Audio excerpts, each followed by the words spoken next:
Hello students. तो आज हम लोग इकोनॉमिक्स का थर्ड क्लास अटेंड करने जा रहे हैं and it is also a part of introductory micro economics. ठीक है, उससे पहले थोड़ा सा रिकॉल मैं आपको करवा देता हूं कि हम लोग ने पिछले क्लास में क्या क्या चीजें फोकस किया था। ठीक है, बेसिकली हमारा जो फोकस था वो ये था कि इकोनॉमिक्स को हम समझने की कोशिश कर रहे थे। इकोनॉमिक्स एक विषय है जिसके अंदर हम लोग विभिन्न प्रकार के आर्थिक मुद्दों और उनके समाधानों के बारे में अध्ययन करते हैं। ठीक है, इसके बाद हम लोगों ने आगे जाके पढ़ा कि इकोनॉमी क्या है। तो इकोनॉमी, अगर हम लोगों ने शब्द बोला है, इकोनॉमी का संबंध किसके साथ है? तो इकोनॉमी का संबंध एक निश्चित ज्योग्राफिकल भौगोलिक क्षेत्र से है। ठीक है, जहां पे विभिन्न प्रकार की आर्थिक क्रियाएं की जाती हैं। अर्थव्यवस्था क्या है? तो अर्थव्यवस्था का मतलब एक, या अर्थव्यवस्था का संबंध एक निश्चित भौगोलिक क्षेत्र से है जहां पे विभिन्न प्रकार की आर्थिक क्रियाएं की जाती हैं। ठीक है, अब बेसिकली अगर हम लोग समझने की कोशिश करें तो मैंने बताया था आप लोगों की सोशलिस्ट, कैपिटलिस्ट और मिक्स्ड इकोनॉमी, ये थ्री टाइप्स हैं अब ऑफ इकोनॉमी। ठीक है, सोशलिस्ट का मतलब क्या होता है? तो सोशलिस्ट इकोनॉमी उस इकोनॉमी को कहते हैं जिसके अंदर सारे मेजर फैसले जो होते हैं या संसाधनों के ऊपर नियंत्रण जो होता है वो किसका होता है? सरकार का होता है। ठीक है, और इस तरह की अर्थव्यवस्था के अंदर जो भी फैसले लिए जाते हैं उसका मुख्य उद्देश्य क्या होता है? जन कल्याण करना होता है। ठीक है, इसको हम लोग सेंट्रली प्लान्ड इकोनॉमी के नाम से भी जानते हैं। देन आता है हमारा कैपिटलिस्ट इकोनॉमी। कैपिटलिस्ट इकोनॉमी जिसको पूंजीवादी अर्थव्यवस्था के नाम से जानते हैं हम लोग। पूंजीवादी अर्थव्यवस्था किसको कहा जाता है? तो एक ऐसी अर्थव्यवस्था जिसके अंदर संसाधनों के ऊपर पकड़, संसाधनों के ऊपर नियंत्रण किसका होता है? तो पूंजीपतियों का होता है, प्राइवेट सेक्टर का होता है। ठीक है, ऐसे लोग जो इकोनॉमी को इन्फ्लुएंस कर सकते हैं, ऐसे अमीर ऐसे धनवान लोग होते हैं। ठीक है, वैसे हम लोग जैसे उदाहरण के तौर पर हम लोग कह सकते हैं हमारा यूनाइटेड स्टेट्स ऑफ अमेरिका। ठीक है, तो यहां पे क्या होता है? जो भी फैसले लिए जाते हैं उसमें कहीं ना कहीं जो एक इंप्रेशन कह सकते हो या इफेक्ट कह सकते हो या इन्फ्लुएंस कह सकते हो, कैपिटलिस्ट इकोनॉमी में किसका देखने को मिलेगा? पूंजीपतियों का देखने को मिलेगा। ठीक है, यहाँ पे जो भी फैसले लिए जाते हैं वो इस बात को ध्यान में रख के लिए जाते हैं कि भाई हमको अधिक से अधिक मुनाफा कमाना है। ठीक है, इसको हम लोग मार्केट इकोनॉमी के नाम से भी जानते हैं। फिर आता है हमारा मिक्स्ड इकोनॉमी। मिक्स्ड इकोनॉमी यानी इट इज अ कोलैबोरेशन, जब प्राइवेट सेक्टर और सरकार दोनों मिलकर काम करती है। ठीक है, और यहाँ पे संसाधनों के ऊपर नियंत्रण अगर देखा जाए, कंट्रोल देखा जाए तो सरकार का होता है। लेकिन सरकार जो भी फैसले लेगी उसके ऊपर कहीं ना कहीं जो इन्फ्लुएंस होता है वो प्राइवेट सेक्टर का भी हमको देखने को मिलता है। और जैसा कि मैंने बताया था कि अगर भारतीय अर्थव्यवस्था की हम लोग बात करें तो वो क्या है? मिक्स्ड इकोनॉमी है। ठीक है, इसके बाद हम लोग ने फिर डिस्कस किया था कि संसाधन किसको कहते हैं। ठीक है, संसाधनों के बारे में आप लोग अच्छे तरीके से जूनियर क्लास में पढ़ चुके हो, 9th-10th में काफी लंबा चौड़ा डिस्कशन हो चुका है। ठीक है, संसाधनों को जितना आप समझते हो उसको अगर आप कंबाइन कर दो तो आपको इतना तो समझ में आता होगा कि सभी संसाधन को अगर हम लोग समझे तो वो क्या है? संसाधन दुर्लभ है, ऐसा नहीं है कि बहुत ही अथाह है। ठीक है, जितना चाहे उतना हम लोग इस्तेमाल कर सकते हैं, हर चीज का एक लिमिटेशन है। ठीक है, तो दुर्लभ हम लोग किसको कहते हैं? तो दुर्लभ उस चीज को कहा जाता है जहां पे आपको चाहिए जितना उससे वो चीज की मौजूदगी कम है। ठीक है, मान लेते हैं आपको किसी चीज का रिक्वायरमेंट है 10, ठीक है, और सामान मौजूद है कितना? 5, तो उसको हम लोग दुर्लभ कहेंगे। ठीक है, तो हर संसाधन के अंदर अगर नेचर देखा जाए तो संसाधन क्या है? दुर्लभ है। ठीक है, और दूसरा जो उनके अंदर विशेषता हमको देखने को मिलती है वो ये देखने को मिलती है कि हर संसाधन का क्या है? ऑल्टरनेटिव यूज भी है। तो एक तो वो दुर्लभ है, उसके ऊपर से उसका मल्टीपल यूज है। ठीक है, जिसकी वजह से हो क्या रहा है? उसकी संख्या लगातार कम होती जा रही है। ठीक है, संसाधन लगातार क्या हो रहे हैं? कम होते जा रहे हैं, जो सबसे बड़ी समस्या है हर प्रकार की अर्थव्यवस्था के लिए। और इसी समस्या को हम लोग क्या कहते हैं? सेंट्रल प्रॉब्लम कहते हैं। आई थिंक लास्ट डे हम लोग ने यहीं तक डिस्कस किया था। चलो अब उसके आगे हम लोग अपने स्टडी को कंटिन्यू करते हैं। ठीक है, तो अगर हम लोग देखें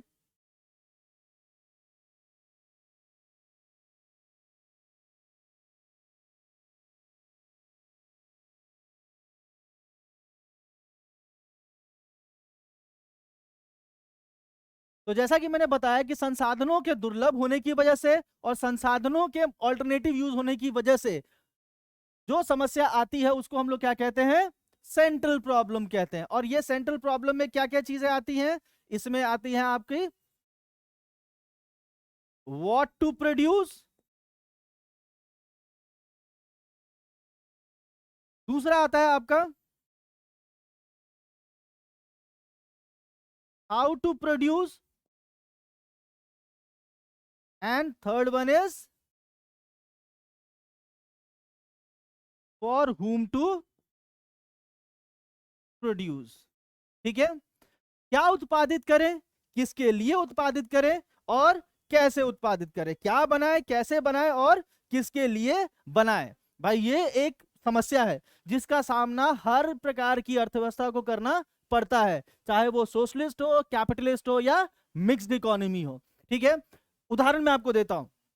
मान लेते हैं कि भाई आपके पास, अगर आटा की बात करते हैं, घर में आटा गूंद के रखा गया है। अब आटा का अगर हम लोग देखें तो गूंदा हुआ आटा क्या है, सीमित। ऐसा नहीं है कि आपने बहुत सारा आटा गूंद के रख दिया है, भाई बेसिकली जितना रिक्वायरमेंट होता है उस हिसाब से आपने आटा गूंद दिया।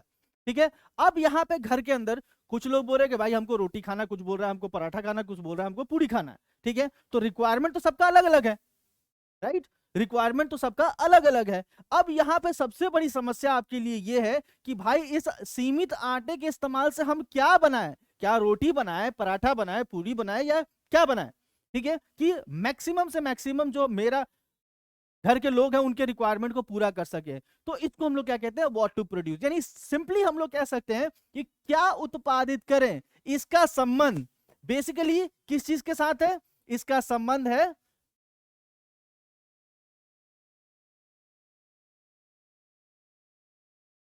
एलोकेशन ऑफ रिसोर्सेस से है, यानी संसाधनों के आवंटन से है, संसाधनों के बंटवारे से है कि भाई ये जो मेरे पास सीमित आटा है उसको कैसे बांटे कि भाई रोटी भी बन जाए, पराठा भी बन जाए और पूरी भी बन जाए। ठीक है, किसी का, अब मान लेते हैं कोई बोल रहा है कि भाई हमको, हम खाएंगे तो पूरी ही खाएंगे वरना खाना ही नहीं खाएंगे, तो उसको भूखे तो रहने दोगे नहीं। ठीक है, तो आपको यहाँ पे क्या समझना पड़ेगा कि हम अपने संसाधनों को कैसे बंटवारा करें। ठीक है, अब ये बंटवारा कैसे होगा ये डिपेंड करता है कि आपका घर कैसा है। ठीक है, आपकी अर्थव्यवस्था कैसी है, क्या वो सोशलिस्ट है, क्या वो कैपिटलिस्ट है या वो मिक्स्ड इकोनॉमी है, उसके ऊपर डिपेंड करता है कि संसाधनों का बंटवारा आप कैसे करोगे। फिर दूसरा आता है आपका how to produce. How to produce जो प्रॉब्लम है इसका संबंध है selection of technique of production से है। ठीक है, यानी किसी भी चीज को प्रोड्यूस करने के लिए आपके पास क्या है, सीमित संसाधनों को आपने बांट दिया कि भाई मैं ये चीजें बनाऊंगा, अपनी इकोनॉमी के नेचर के हिसाब से आपने डिसाइड कर लिया कि मैं ये बनाऊंगा या ये बनाऊंगा, लेकिन कैसे बनाओगे। ठीक है, ये जो प्रॉब्लम है ये बहुत बड़ी समस्या है। क्यों, क्या आप सामान, किसी भी चीज को बनाने के लिए लेबर इंटेंसिव टेक्निक का इस्तेमाल करोगे, श्रम प्रधान तकनीक का इस्तेमाल करोगे या पूंजी प्रधान तकनीक का इस्तेमाल करोगे। क्या किसी चीज को बनाने के लिए आप मशीनरी यूज करने वाले हो या लेबर यूज करने वाले हो। ठीक है, या दोनों मिला के आप यूज करने वाले हो, ये भी एक समस्या है कि नहीं है। तो आपको यहां पे ये डिसाइड करना पड़ता है कि भाई कौन सा तकनीक को हम उपयोग करें कि वो मेरे इकोनॉमी के स्ट्रक्चर के हिसाब से जस्टिफाई करे।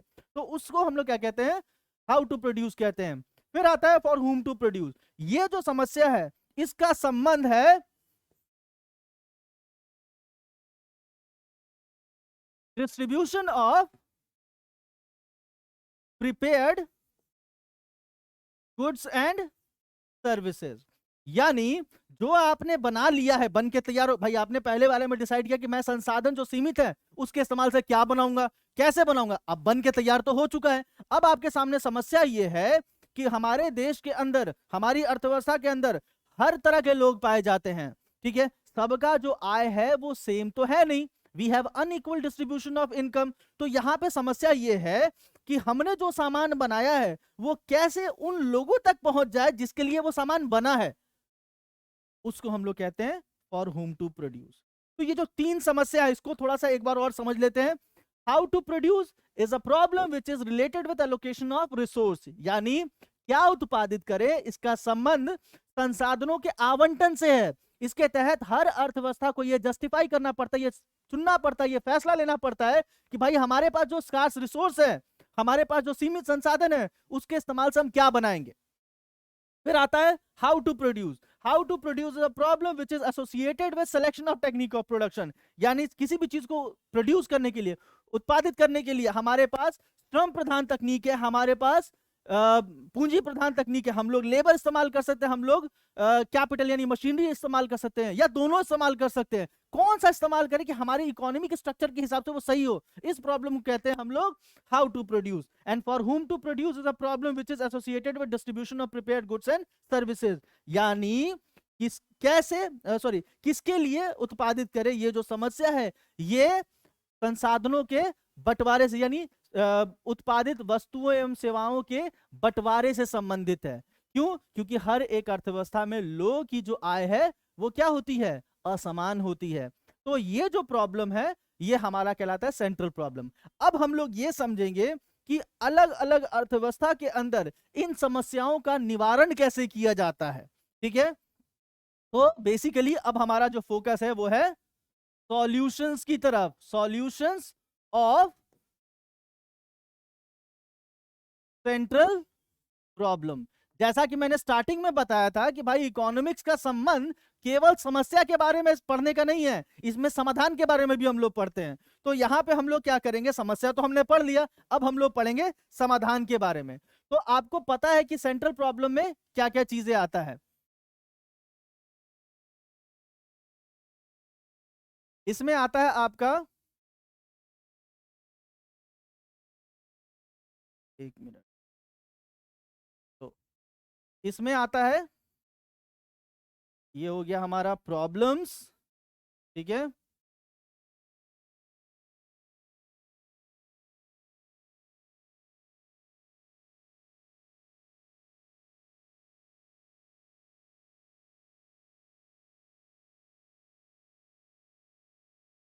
ये हो गया हमारा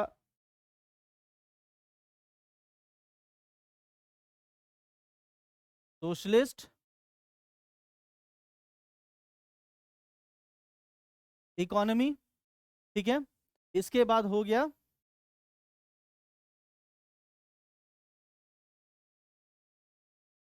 कैपिटलिस्ट इकोनॉमी, और फिर आता है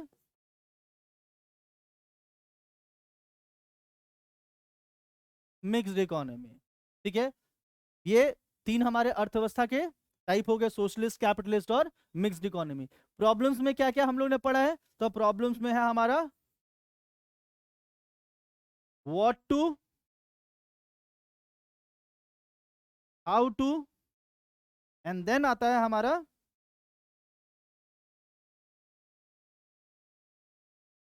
फॉर हुम टू। ठीक है, ये हमारे तीन सेंट्रल प्रॉब्लम्स थे जिसके बारे में अभी हम लोगों ने डिस्कस किया। देखो बहुत सिंपल तरीका है इसको याद रखने का, इतना कोई रॉकेट साइंस नहीं है कि आप कंफ्यूज हो जाओगे। ठीक है, अगर प्रॉब्लम समझ में आ गया तो सॉल्यूशन कैसे निकालना है वो भी आपको समझ में आ ही जाना है। ठीक है, चलिए देखते हैं इस चीज को कैसे हम लोग टैकल कर सकते हैं। तो पहला है आपका what to produce, socialist. Socialist economy एक ऐसी इकोनॉमी है जहां पे जो भी वो काम करता है वो रिसोर्सेस, वो किस बात को ध्यान में रख के करता है, तो वेलफेयर को ध्यान में रखता है। ठीक है, इसमें कंट्रोल किसके हाथ में रहता है, तो गवर्नमेंट के हाथ में रहता है। ठीक है, इसका ऑब्जेक्टिव क्या रहता है, इसका ऑब्जेक्टिव होता है वेलफेयर करना।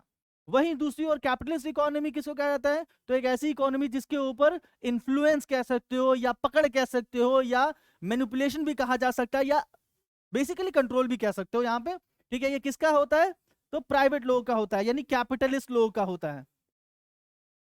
ठीक है, इसमें जो भी वो फैसले लेता है उसका मुख्य उद्देश्य क्या होता है, प्रॉफिट मैक्सिमाइजेशन होता है। ठीक है, क्या होता है, प्रॉफिट मैक्सिमाइजेशन। वहीं दूसरी ओर अगर हम लोग बात करते हैं मिक्स्ड इकोनॉमी का, तो it is a collaboration when basically it is a collaboration of government and capitalist people और प्राइवेट पीपल। तो यहाँ पे सरकार प्लस प्राइवेट लोग या कैपिटलिस्ट बोल सकते हो, वो दोनों साथ में काम करता है। और यहाँ पे इस तरह की अर्थव्यवस्था में उद्देश्य क्या होता है कि भाई हम वेलफेयर भी करेंगे, ठीक है, और प्लस प्रॉफिट भी कमाएंगे। ठीक है, इस तरह की अर्थव्यवस्था के अंदर हम लोग ये टारगेट को लेके आगे चलते हैं। अब देखते हैं हम लोग इसको आगे कैसे वो लोग डील करता है।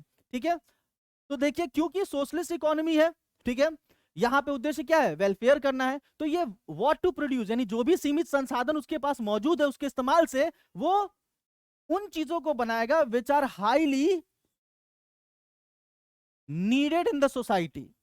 यानी सोशलिस्ट इकोनॉमी में संसाधनों के इस्तेमाल से उन चीजों को बनाया जाता है जिसका समाज में सबसे ज्यादा जरूरत है। ठीक है, हाउ टू प्रोड्यूस, यानी ये बेसिकली उस तकनीक का इस्तेमाल करेगा जिससे बेसिकली क्या होगा, एम्प्लॉयमेंट जनरेट हो, यानी हम लोग कह सकते हैं लेबर इंटेंसिव। ठीक है, और वी कैन से कि ये उस तकनीक का इस्तेमाल करेगा जिसके इस्तेमाल से जो रिसोर्सेज हैं वो फुल्ली यूटिलाइज हो जाए, यानी बर्बाद ना हो। ठीक है, इसके बाद फॉर हुम टू प्रोड्यूस, क्योंकि इसका पर्पस क्या है, वेलफेयर करना, तो ये भेदभाव तो करेगा नहीं, ये सबको लेके चलता है। तो ये बेसिकली क्या करता है, ये किसके लिए बना रहा है, ये जो भी चीजें करेगा वो सबके लिए करेगा। अब बात करते हैं कैपिटलिस्ट इकोनॉमी का। तो कैपिटलिस्ट इकोनॉमी, जैसा कि मैंने बताया कि इसमें कंट्रोल प्राइवेट लोगों का होता है। तो यहाँ पे ये जो भी चीजें बनाएगा वो किसको ध्यान में रख के बनाएगा, ये वांट को ध्यान में रख के बनाएगा। ठीक है, उदाहरण के तौर पे मान लेते हैं कि लैक्मे, लॉरियल और भी कॉस्मेटिक प्रोडक्ट्स को उदाहरण में ले लो।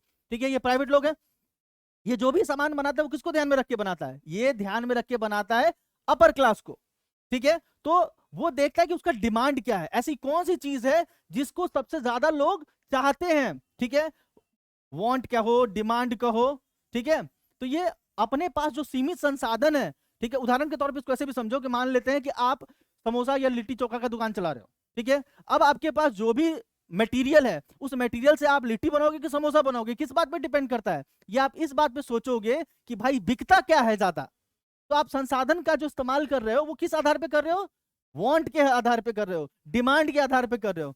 ये किस तकनीक का इस्तेमाल करेगा, तो ये उस तकनीक का इस्तेमाल करता है जिससे कॉस्ट जो है वो क्या हो जाए, मिनिमाइज हो जाए।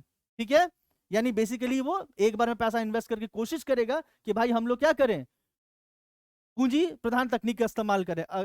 इसके बाद आता है ये किसके लिए बनाता है, जो भी चीजें करता है, तो ये मेनली टारगेट करता है अपर क्लास को। ठीक है, अपर क्लास को। अब इसके बाद बात करते हैं मिक्स्ड इकोनॉमी का। तो मिक्स्ड इकोनॉमी में आमतौर पे वैसी चीजों को हम लोग संसाधनों का इस्तेमाल उन चीजों के निर्माण के लिए करते हैं जिसका समाज में नीड भी है प्लस रिक्वायरमेंट या कह सकते हो डिमांड भी है। उदाहरण इसको ऐसे समझिए कि कोविड टाइम में हमारे पास अगर देखा जाए तो मास्क, सैनिटाइजर, ये सोसाइटी का नीड भी था और डिमांड भी था। ठीक है, तो यहां पे संसाधनों का इस्तेमाल किस चीजों पे किया गया, ऐसी चीजों पे जिसका समाज में जरूरत भी है और ऐसा चीज जिसको बेच के पैसा भी कमाया जा सके। ठीक है, तो नीड प्लस डिमांड के आधार पे। इसके बाद ये किस तकनीक, हाउ टू प्रोड्यूस में किस तकनीक का इस्तेमाल करेगा, तो ये some part of labour, some part of capital, machine, दोनों का इस्तेमाल करता है। ये जनरल में बता रहा हूं, डिपेंडिंग अपॉन द सिचुएशन ये वेरी भी कर सकता है, लेकिन ये जनरल बिहेवियर आप पढ़ रहे हो। मान लेते हैं एक ऐसा देश है जो सोशलिस्ट है। ठीक है, वहां पे ऑब्वियसली बात है वो लेबर इंटेंसिव टेक्निक को मैंने पढ़ा है कि भाई लेबर इंटेंसिव टेक्निक को वो प्रेफर करेगा। लेकिन अगर उस देश के अंदर एम्प्लॉयमेंट का लेवल ऑलरेडी ऊपर है तो उस केस में वो क्या करेगा, लेबर इंटेंसिव को ना प्रेफर करके वो कैपिटल इंटेंसिव को प्रेफर करे। लेकिन जनरली ऐसे होता है। ठीक है, तो बात कर रहे थे कि मिक्स्ड इकोनॉमी में किस टेक्निक को फॉलो किया जाता है, कैसे प्रोड्यूस किया जाता है, तो कुछ लेबर कुछ कैपिटल, ताकि क्या हो, एम्प्लॉयमेंट भी जनरेट हो सके और थोड़ा सा कॉस्ट कटिंग भी किया जा सके। प्लस ये किसके लिए बनाता है, ये जो भी चीजें बना रहा है ये सबके लिए बना रहा है। उदाहरण के तौर पे मान लेते हैं कि भाई मास्क और सैनिटाइजर का मैंने उदाहरण दिया, तो ऐसे लोग जो लोग मास्क और सैनिटाइजर के लिए पे कर सकते हैं वो पैसा दे के पे करके सामान खरीद रहे हैं। ठीक है, और ऐसे लोग, अच्छा, उनको बेच के मुनाफा कमाया जा रहा है, और ऐसे लोग जो मध्यम वर्ग या लोअर क्लास से बिलोंग करते हैं, जो अफोर्ड नहीं कर सकते हैं, सरकार उनको फ्री ऑफ कॉस्ट वो चीजें प्रोवाइड कर रहा है। तो हुआ क्या, वेलफेयर भी कर दिया कि सब तक सैनिटाइजर और मास्क पहुंच गया, प्रॉफिट भी कमा लिया आपने कि भाई बेच भी रहे हैं और मुनाफा भी कमा रहे हैं। तो हमारा दोनों ऑब्जेक्टिव क्या हो गया, पूरा हो गया। तो ये रहा हमारा सेंट्रल प्रॉब्लम और उसका सॉल्यूशन जो अलग अलग अर्थव्यवस्था के अंदर हम लोग डील करते हैं। आई होप यहां तक आप लोगों को कोई डाउट नहीं हुआ होगा। ठीक है, थैंक यू सो मच।